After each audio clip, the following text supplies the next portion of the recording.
નમસ્કાર પ્રિય સાથીઓ, સ્વાગત છે આપનું આપણા આ પવિત્ર અને પ્રેરણાદાયક યાત્રામાં. શું તમને ક્યારે એવું લાગ્યું છે કે જીવન તમારી સામે ઊભું રહી ગયું છે?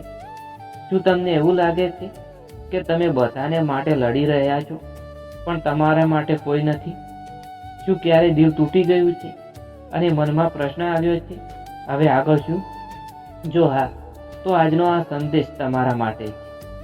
આજે આપણે વાત કરીશું એ દિવ્ય શક્તિની જે નામથી ભય ગાયબ થઈ જાય છે, જેના સ્મરણથી દુઃખ ફીકા પડી જાય છે અને જેના શબ્દોથી માણસ ફરી ઊભો થઈ જાય છે. આજે આપણે સાંભળીશું શ્રી કૃષ્ણની એવી પ્રેરણાદાયક વાણી જે માત્ર સાંત્વના નથી પણ અંદરથી બદલી નાખે છે. પ્રિય મિત્રો, જીવનમાં દુઃખ આવવાનું બંધ નહીં થાય, પરંતુ દુઃખ સામે ઊભા રહેવાની શક્તિ જરૂર જન્મી શકે છે. શ્રી કૃષ્ણ કહે છે, હે મનુષ્ય, તું કેમ રડે છે? જે થયું છે તે સારું થયું છે, જે થઈ રહ્યું છે તે સારું થઈ રહ્યું છે, જે થશે તે પણ સારું જ થશે. આ શબ્દો માત્ર સાંત્વના નથી, આ તો એક કઠોર સત્ય છે.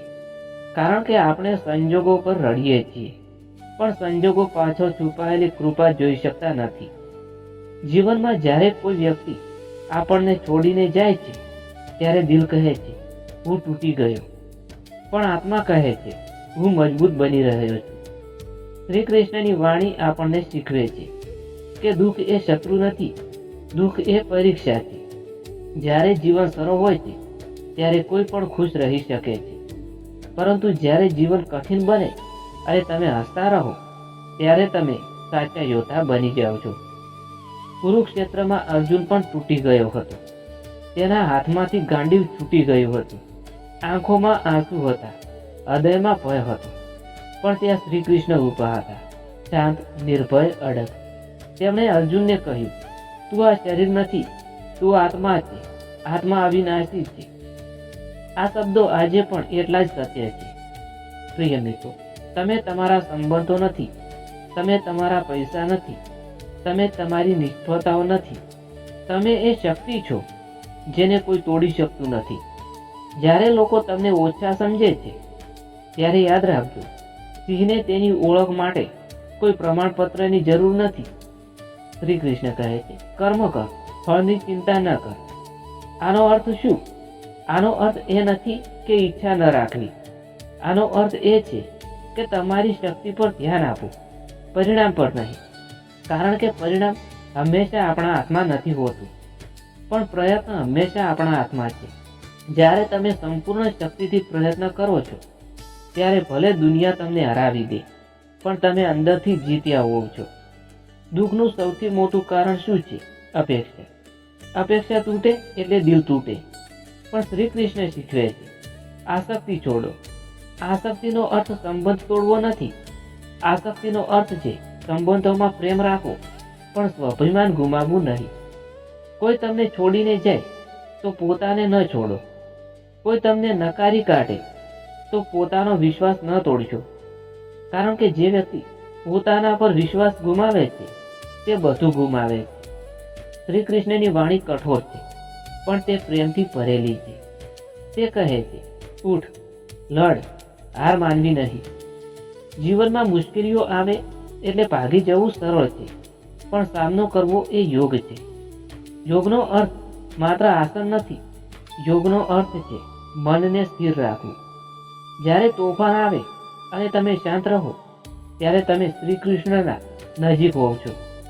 પ્રિય મિત્રો, તમારા જીવનમાં જે અંધકાર છે તે કાયમ માટે નથી.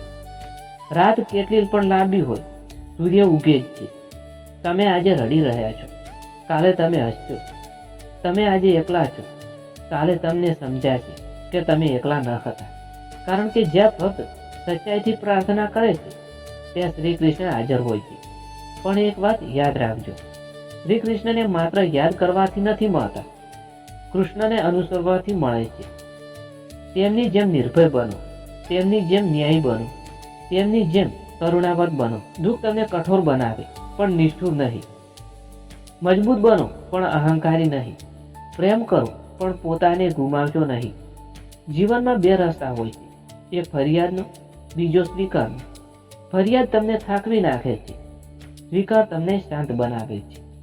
જ્યારે તમે કહો છો, હે ભગવાન, જે થાય છે તે તારી ઈચ્છા, ત્યારે અંદરથી ભાર ઉતરી જાય છે. આ સમર્પણ હાર નથી, આ સમર્પણ શક્તિ છે. શ્રી કૃષ્ણ કહે છે, જે મને સંપૂર્ણ રીતે સ્વીકારી લે છે તેને હું ક્યારેય છોડતો નથી. તમે ભલે ભૂલી જાઓ, પણ દિવ્ય શક્તિ તમને ભૂલતી નથી. જ્યારે જીવનમાં બધું ખોવાય છે, ત્યારે એક જ વસ્તુ બચી રહે છે, આત્મવિશ્વાસ. અને આત્મવિશ્વાસ ત્યાંથી આવે છે જ્યાં આત્માનું જ્ઞાન હોય છે. તમે સામાન્ય નથી, તમે દિવ્ય ચિંગારી છો. તમારા અંદર અનંત શક્તિ છે. તમે હારવા માટે જન્મ્યા નથી. દુઃખ તમને ઝુકાવી શકે છે, પણ તોડી શકતું નથી. જ્યારે તમે ફરી ઊભા થાવ છો, ત્યારે દુનિયા આશ્ચર્યચકિત થાય છે. આજથી નક્કી કરો, કોઈ પણ પરિસ્થિતિ તમારા ચહેરાની સ્મિત ચોરી શકશે નહીં. કોઈ પણ નિષ્ફળતા તમારી ઓળખ નહીં બને. તમે તમારી ભૂલો નથી, તમે તમારા અનુભવ છો. દરેક અનુભવ તમને શીખવે છે, દરેક આંસુ તમને મજબૂત બનાવે છે. શ્રી કૃષ્ણની વાણી આપણને એક જ વાત શીખવે છે, ડર છોડો.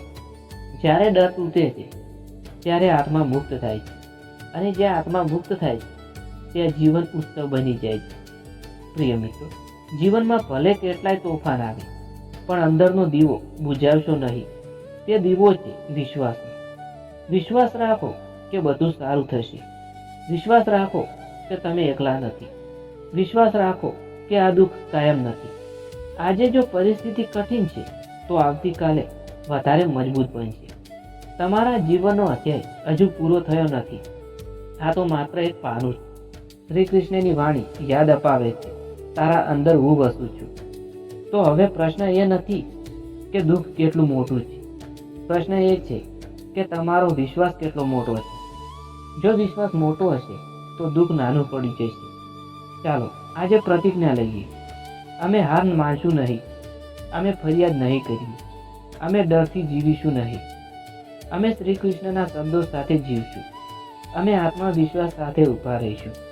અમે પ્રેમ અને ધર્મના માર્ગે ચાલીશું. અને જ્યારે પણ જીવન કઠિન બને, ત્યારે આંખ બંધ કરીને કહીશું, હે કૃષ્ણ, મને શક્તિ આપ, મને ધૈર્ય આપ, મને સાચો માર્ગ બતાવ. અને વિશ્વાસ રાખજો, જવાબ જરૂર મળશે. કારણ કે દિવ્ય શક્તિ ક્યારેય મૌન નથી. તે માત્ર યોગ્ય સમયની રાહ જુએ છે. આજથી દુઃખને શાપ નહીં, પરંતુ શિક્ષક માનો. આજથી પરિસ્થિતિને શત્રુ નહીં, પરંતુ માર્ગદર્શક માનો. અને યાદ રાખો, જ્યાં શ્રી કૃષ્ણનો વિશ્વાસ છે, ત્યાં અંધકાર ટકી શકતો નથી. દુઃખ આવશે, પણ તમે તૂટશો નહીં. પરિસ્થિતિ બદલાશે, પણ તમારો વિશ્વાસ અડગ રહેશે. આ છે દિવ્ય પ્રેરણા. આ છે અડગ શક્તિ. આ છે જીવન જીવવાનો સાચો માર્ગ. ધન્યવાદ. જય શ્રી કૃષ્ણ. જય શ્રી મહાકાળીમાં. જય શ્રી સતીમાં. જય શ્રી ગોગાજી મહારાજ.